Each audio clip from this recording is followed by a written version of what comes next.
Assalamualaikum warahmatullahi wabarakatuh. Saudara, dengan saya lagi Edi Mulyadi dari Forum News Network FNN. Saudara, kemarin tanggal 20 Juli itu beritanya kita dijejali kabar bahwa Jokowi menerbitkan peraturan pemerintah yang baru, yang pada intinya menyebutkan bahwa Rektor UI dengan PP yang baru itu, peraturan pemerintah yang baru itu boleh menjadi komisaris BUMN. Ya, rame betul ya. Beritanya rame, netizennya rame, di Instagram rame, di Twitter rame, di Facebook rame. Dahsyat, top. Saya sengaja menahan diri tidak buru-buru bikin podcast tema ini karena berharap Jokowi salah teken. Seperti biasa Anda masih ingat, saya tidak baca yang saya tanda tangani gitu ya. Nah, begitu rame, kemudian wah ini keliru nih, saya ralat atau batalkan dan sebagainya. Tapi sampai pagi ini saya belum baca berita soal itu ternyata ya. Ini macam-macam ya komentarnya. Tapi sebelum itu, biarpun agak basi karena pasti saudara sekalian banyak yang sudah mengetahuinya, baik membaca maupun menonton ya. Saya bacakan sedikit dari Kumparan News ya, 20 Juli kemarin ya, waktu kita lagi sholat Id. Beritanya maksudnya ya. Ternyata tanggalnya pun udah ke belakang, tanggal PP-nya. Jokowi terbitkan PP baru statuta UI. Rektor tak dilarang rangkap komisaris BUMN. Seru kan judulnya kan? Nah, seru. Jokowi terbitkan PP baru statuta UI, rektor tak dilarang rangkap komisaris BUMN. Iya. Sebelum komentar banyak, saya bacain dulu. Rangkap jabatan rektor Universitas Indonesia, Ari Kunchoro sempat menuai polemik beberapa waktu lalu. Satu sebab statuta UI dalam peraturan pemerintah melarang soal rangkap jabatan itu. Oke? Pasal 35C waktu itu kan. Ari Kunchoro tercatat merupakan wakil komisaris utama atau komisaris independen PT BRI Persero Tbk yang diangkat Menteri BUMN Erick Thohir tahun lalu, oke? Sebelumnya Ari juga komisaris utama PT BNI Persero Tbk pada 2017 hingga 2020. 3 tahun, Bro. Dari Komut BNI, tiung loncat pindah menjadi Wakomut BNI. Ya, itu pun terhitung tahun lalu, itu tahun 2020. Sementara berdasarkan PP nomor 68 tahun 2013 tentang Statuta Universitas Indonesia, rektor dan wakil rektor dilarang merangkap sejumlah jabatan. Dalam pasal 35C huruf 35 huruf C disebutkan bahwa rektor dan wakil rektor dilarang merangkap sebagai pejabat pada badan usaha milik daerah maupun swasta. Tidak boleh merangkap jabatan pada badan usaha milik negara atau daerah maupun swasta. Jadi nggak boleh jadi komisaris BUMN, nggak boleh komisaris BUMD, nggak boleh jadi komisaris PT ABC swasta segala macam, nggak boleh. Oke? Namun kini Presiden Jokowi menerbitkan PP terbaru terkait statuta UI. Larangan mengenai rangkap jabatan itu berubah. Aturan baru termuat dalam PP nomor 75 tahun 2021. Regulasi itu diteken Jokowi pada 2 Juli. Anda tahu, mundur jauh 2 Juli. Saya ragu-ragu apakah, sorry banget ya, orang istana negara, orang sekretariat negara, saya nggak tahu apakah betul-betul 2 Juli atau backdate. Backdate tahu kan, di tangan hari ini tapi dibikin mundur karena sekian. Itu kan biasa. Harus dibuka lagi tanggal berapa. Heboh rektor ini karena memanggil anak-anak BMUI yang membuat status dalam Twitter resmi mereka ya, bahwa Jokowi the king of lip service, dan mereka dipanggil hari Ahad itu juga, hari libur itu juga, dan saat itulah terbongkar atas izin Allah tentu saja ya. Netizen menelusuri rekam jejak rektor UI yang ternyata 2 kali menjadi komisaris utama BNI dan kemudian menjadi wakil komisaris utama BRI, dan itu jelas-jelas melanggar statuta UI yang ditentukan dalam peraturan pemerintah sebelumnya tadi. Pada peraturan yang baru disebutkan bahwa rektor dan wakil rektor dilarang merangkap sebagai direksi. Rektor dan wakil rektor dilarang merangkap sebagai direksi pada badan usaha milik daerah, milik negara, daerah maupun swasta. Jadi kata pejabat itu dihapus, diubah menjadi direksi. Anda tahu itu dasar sekali, saudara. Begitu dasarnya pembelaan Jokowi terhadap rektor UI, sehingga dia bisa mengubah peraturan supaya sang rektor tetap pada posisinya. Top Marco top. Ini dasar sekali. Tentu saja komentarnya banyak banget ya. Aduh, ini dia. Saya bacain aja. Ini komentarnya Top Marco Top. Di bawahnya jebret. Oh, bukan yang ini. Ini dia komentarnya ya.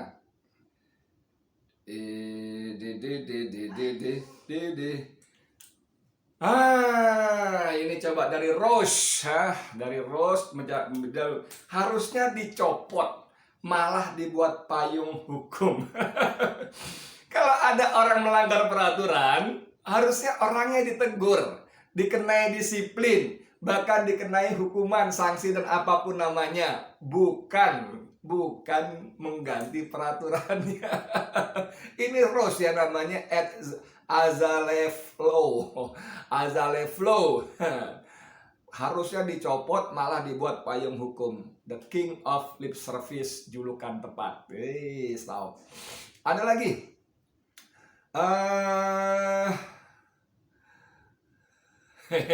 Ini dari Jerry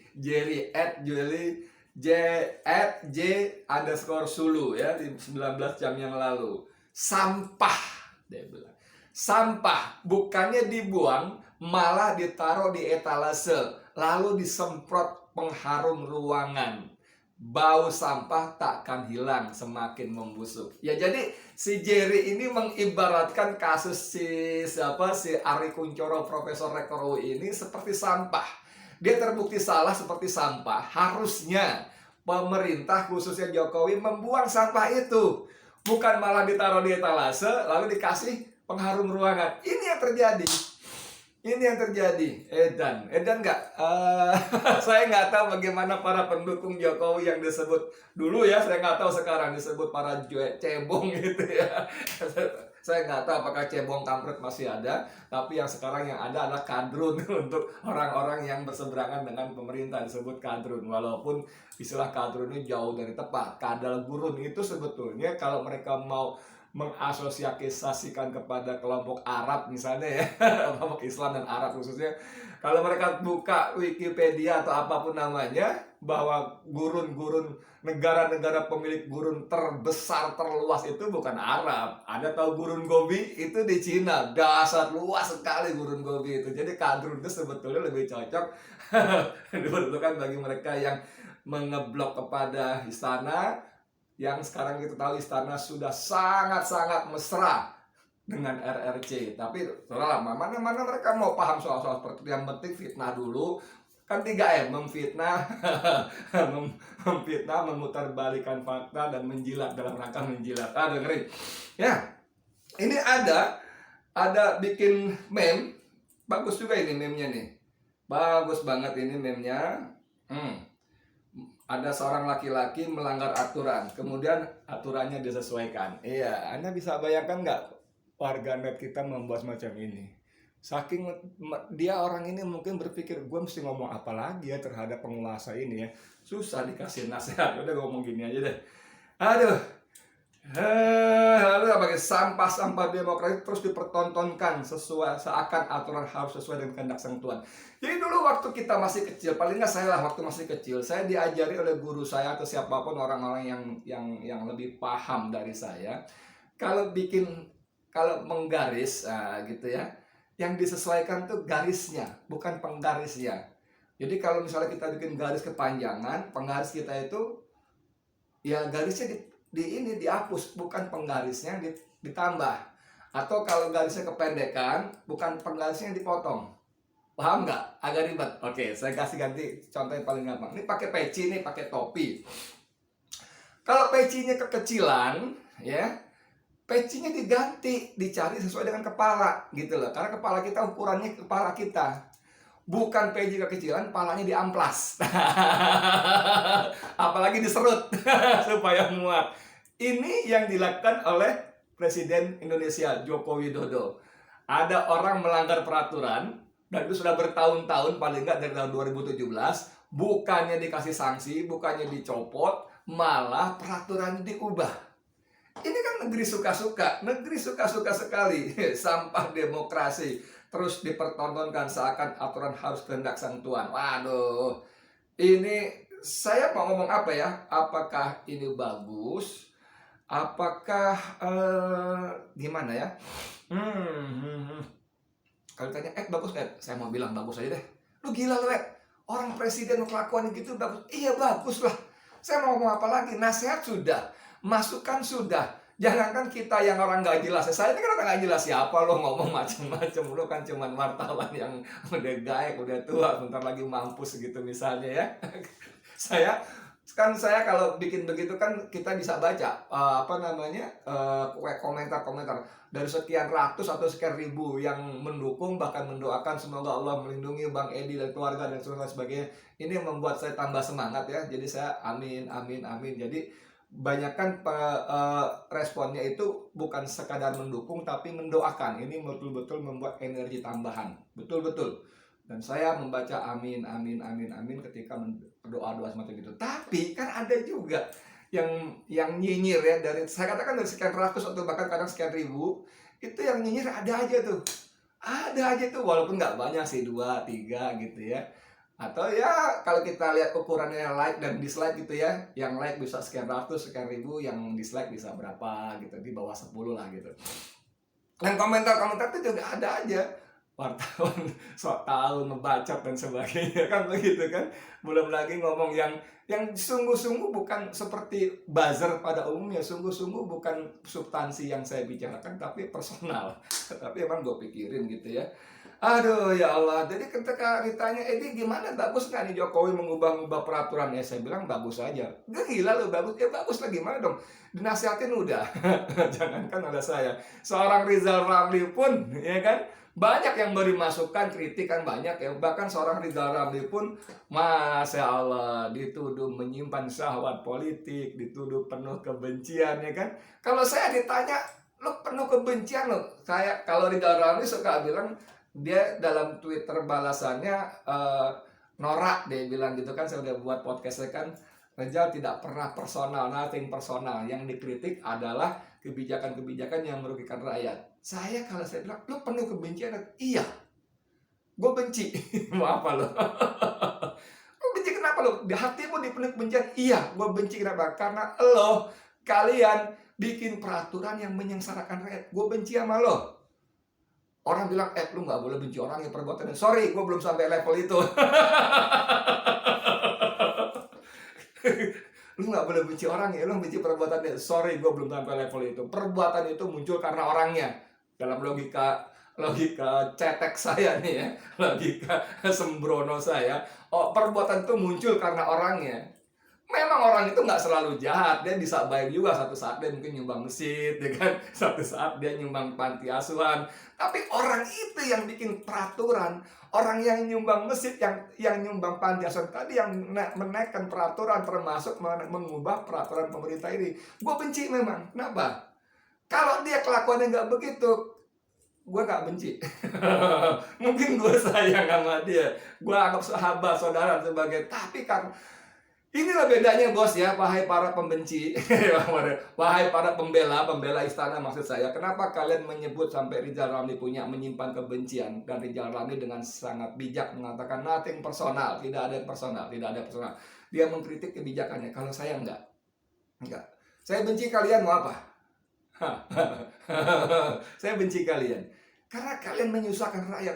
Kalau kalian cuma tukang bakso keliling, kalau kalian cuma tukang mie ayam yang mangkal di ujung gang, kalian mau bikin apa segala macam, Oke, oke.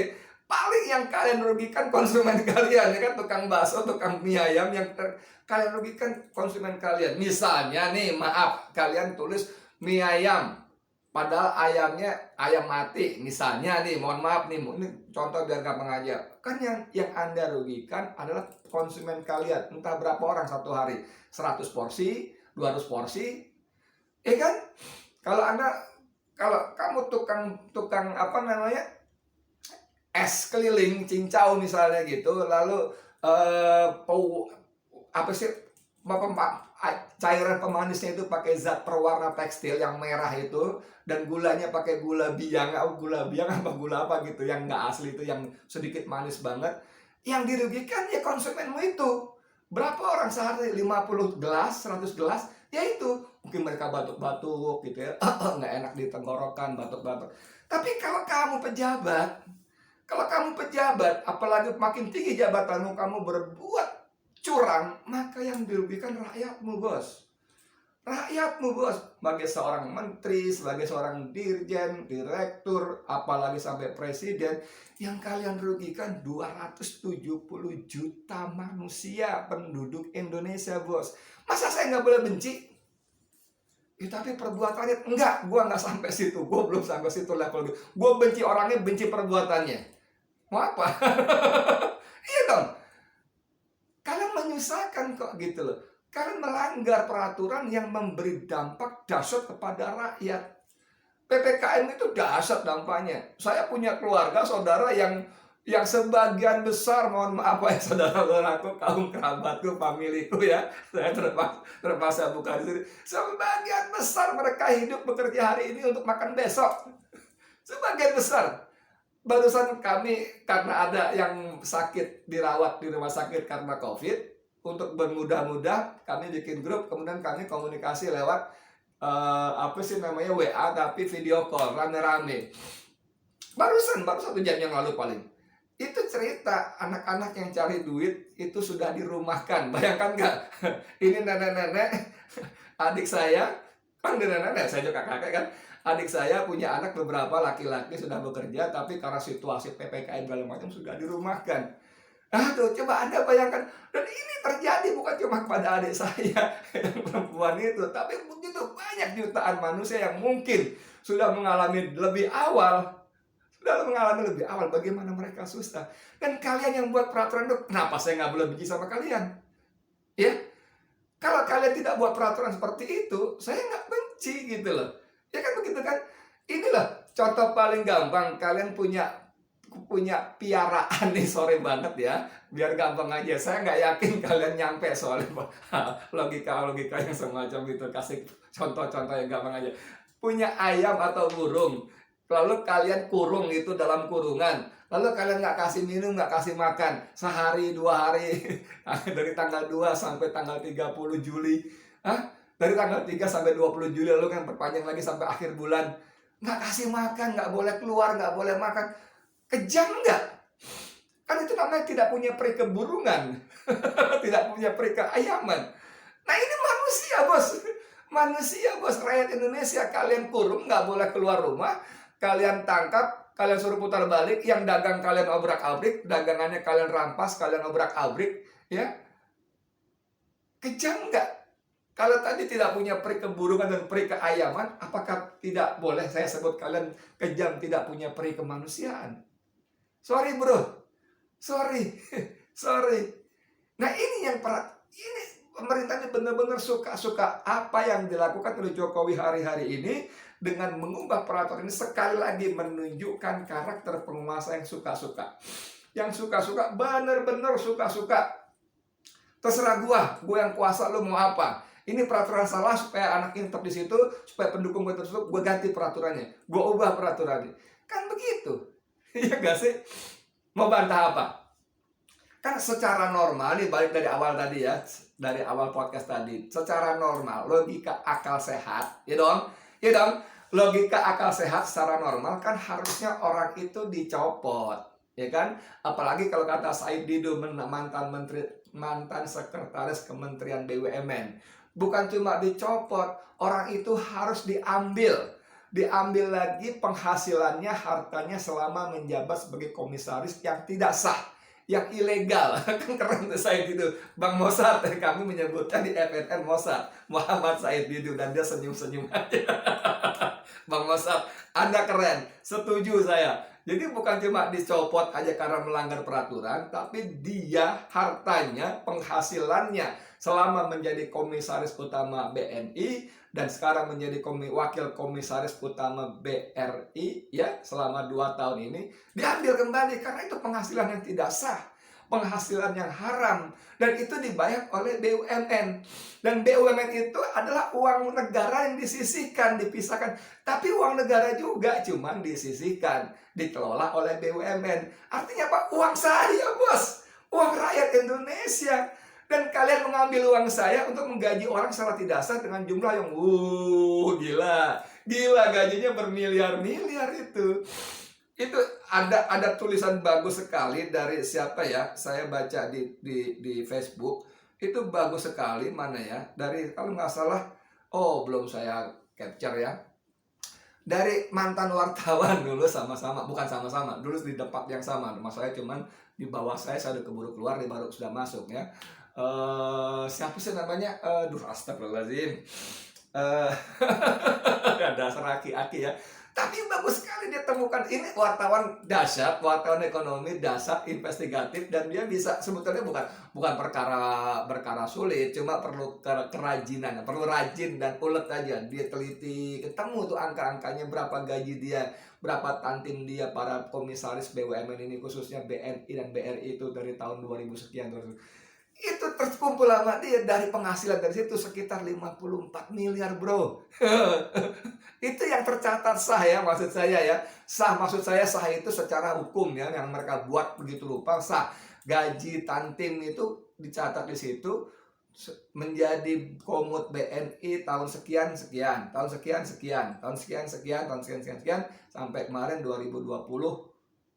Iya, 2020 sekian, dan di jumlah 45 atau 54 miliar. Nah itu mestinya oleh seperti kata Said Didu, itu mestinya diambil. Karena itu uang sah, uang tidak sah, uang haram.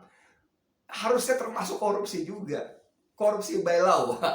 Korupsi dengan peraturan. Nah bayangkan nggak? Jadi bagaimana seorang, nah ini ada catatan dari teman saya juga, pengacara Ahmad Khosinuddin. Bagaimana seorang, bukan Ahmad Khosinuddin, dari anak ini juga, Edi Kristianto, Agustinus Edi Kristianto, AEK. Ini wartawan bisnis, pernah di tempat saya juga dulu, juga di tempat media yang lain tentu saja. Itu dia mencatat, teliti, anak ini teliti, rajin, ulet ya, rajin dah, ketemu angka-angka itu. Jadi bagaimana dia menjelaskan kepada kita, kepada pembaca, nanti kapan-kapan setelah kita buka ya. Bagaimana Jokowi melindungi, membela orang kaya dengan penghasilan 54 miliar sekian. Di luar gaji dia sendiri ya, di luar harta dia sebelumnya. Membela orang yang punya penghasilan 54 miliar sekian, dan bahkan dengan mengubah aturan. Gila nggak? Mengubah peraturan pemerintah. Bro, ini peraturan pemerintah loh bro, bukan Kepres atau Perpres bro. Jadi levelnya di atas Perpres dan Kepres, ini peraturan pemerintah, lebih tinggi. Dia bisa ubah bos. Jadi negeri ini negeri suka-suka penguasa. Negeri suka-suka penguasa, dan kemudian kalian para pembelanya, para penikmat kekuasaan atau orang-orang yang kalau yang membela menteri, dirjen, komisaris utama, staf khusus segala macam, saya masih masuk akal ya, karena kalian menikmati kekuasaan ya. Tapi kalau pembelanya para cebonges, sorry ya saya belum coba, tapi ya mau cebong lah, kodok ya, kodokers lah gitu ya. Belum nyampe level kodok, kalian bercebong ya. Kalian dapat apa? Buzzer, oke, dapat buzzer. Kalian dapat gaji sebagai buzzer berapa? 3 juta, 5 juta? Enggak ya, tergantung cuitan gue berapa banyak yang merespon. Oke, kalian bisa kumpulkan berapa? 15 juta, 20 juta? Oke, tapi kan nggak semua orang yang bela ini para cebonges, para bajos kan. Saya nggak tahu entah sejak kapan siapa yang memasukkan, saya tiba-tiba jebret ada di sebuah grup yang full cebong, gila nggak? Aduh, mohon maaf ya, saya benar-benar nggak ngeh kapan dimasukkan oleh siapa. Saya posting-posting aja, suatu ketika saya kurang kerjaan, saya baca. Dan saya dimaki-maki atas postingan-postingan saya, disebut kadrun lah, segala macam. Gila nggak? Gila nggak? Gila nggak? Gila. Jadi, dengan kondisi seperti ini, kalian mau bela dengan cara apa gitu loh. Bagaimana membelanya? Ini negeri benar-benar dikelola dengan cara sangat suka-suka dia, suka-suka dia. Suka-suka dia. Aduh, jadi kembali ke pertanyaan teman saya, bagus nggak? Bagus. Lu gila lo yang begini bagus, ini kan salah. Bagus. Satu, ini makin menunjukkan karakter penguasa seperti apa, benar-benar mengelola negara secara dengan sangat suka-suka. Terserah orang mau jadi korban apa, gua maunya begini, terserah lo, gue yang sekarang lagi berkuasa. Dan ini kembali menjelaskan lagi yang kedua, bahwa semua kritik, masukan, ocehan macam saya ini, sorry, hampir useless, nggak berguna. Nggak berguna. Emang gue pikirin EGPW, lu nggak gue apa-apain deh, bagus lo, gue biarin bunyi terus, kan begitu. Tapi kan sebagai seorang muslim, bagi orang yang ingin melihat perubahan untuk menuju kebaikan, kan tidak boleh diam. Seorang muslim yang diam terhadap kezaliman itu disebut oleh para ulama sebagai setan bisu. Ngeri nggak? Seorang muslim yang diam saja terhadap kezaliman, itu kata Rasulullah, itu pun kalau kita punya rasa benci pada kezaliman itu, ada aful iman. Iman selama-lamanya. Man ra'a minkum munkaran falyughayyiru biyadihi. Kan begitu. Kalau kamu melihat kemungkaran, ubah dengan tanganmu, kekuatan kamu, kekuasaan kamu. Fa illam yastati fa bil lisan. Kalau kamu nggak sanggup, ubah dengan lidah kamu, kritik kamu, masukan kamu, saran kamu, kan begitu kan? Wa illam yastati fa bi qalbi. Kalau kamu nggak sanggup juga, ubah dengan hati kamu. Kamu benci terhadap kemungkaran itu, kamu doakan supaya Allah hilangkan kemungkaran itu. Wadzalika adabul iman. Yang begitu itu mengubah kemungkaran hati itu selama-lamanya iman.